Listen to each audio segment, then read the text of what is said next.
Now, Jimmy, I'm going to start with you. What is your reaction to how the quarterbacks went Thursday night, especially with what the 49ers did in taking Lance over Fields and Jones?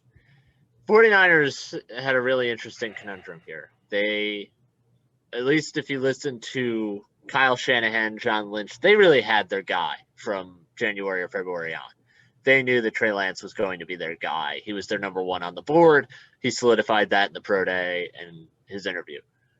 So the thing with Trey Lance is he's really not ready to play right now. Like, no team is going to throw him out there week one if they have the choice. The 49ers have Jimmy Garoppolo. And the thing about Garoppolo is when he plays, the 49ers win. Like, he's won 75% of his games in San Francisco and as a pro as well.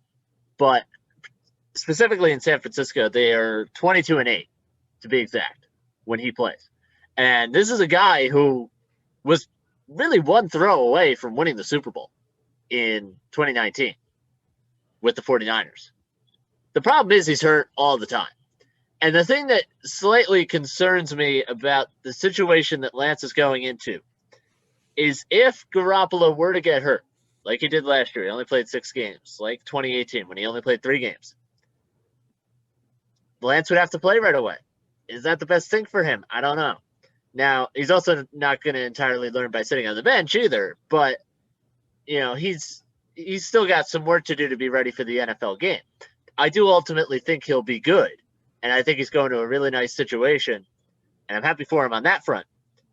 But if something were to happen to Jimmy Garoppolo, now you are thrust into a very difficult situation if you're the San Francisco 49ers. So on paper, you say, yeah, that's great. He could sit behind Jimmy G for a year like what Patrick Mahomes did with Alex Smith. He can learn, and he can get good that way. But on the other hand, he's a heartbeat away. And you want to make sure that you aren't doing wrong by him if you wind up throwing him out there at some point in year one, even though that definitely is not the 49ers' plan for this coming season. Yeah, I think there's something to be said for that. I think what's really interesting about this is when I look at all these guys, Fields, Mac Jones, Trey Lance, and I'm looking at their film, Trey Lance might have the best talent out of all 3 of these guys. And it's tough because he's North Dakota State, and he's not a guy you're watching a lot on Saturdays.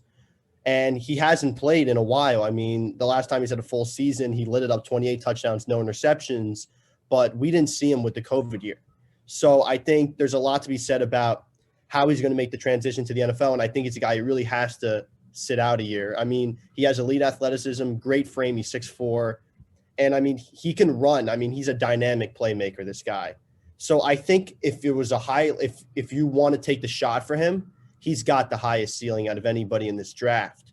So for that reason, I like what the 49ers did, but I also see if you want a game-ready guy, a guy who can be there if Jimmy G goes down. Like you mentioned, Mac Jones is a perfect fit for a Shanahan scheme. I mean, a lot of dump-offs in that scheme. I mean, 22.5% of Jones' passing yards came off RPOs and screens in college. So I think that says a lot about his type of play style. It's 11% higher than Trey Lance, 14% higher than Fields. That's more of a fit for the Shanahan scheme. But I think a talent like Trey Lance, if he ends up turning out to be what we hope he would be, is obviously the better player. It all depends on if Jimmy G can be the quarterback for 2 years or so and stay healthy before it's ready for Trey Lance to take over. Yeah, and I think, you talk about Mac Jones. Like, I have to give the 49ers credit for this. That was an all-time smokescreen that they had with making people think that they were going to take Mac Jones. I mean, that they made it seem like they had settled on Jones at 3, and everybody was kind of roasting them for it. And then they pulled the switcheroo, and they went with Trey Lance, who it seemed like they wanted all along. So I have to give the 49ers a lot of credit through this process. And it's also, I mean, it's insurance, right? This team, as I said, when Jimmy G plays, they win. When anybody else plays, they lose, and they lose a lot. So, to go out there to get a guy in Trey Lance who, as you said, Mike, really high ceiling, can be really, really good in this league. Kudos to them for that. And I think ultimately it will wind up being a good move. And look, they took a risk. And in the NFL, if you want a quarterback in the draft and you're not in that, top handful of picks, sometimes you do have to take risks. And the 49ers did that. We'll see if it pays off. But, I mean, this guy, they are raved about him on the field. They've raved about him off the field.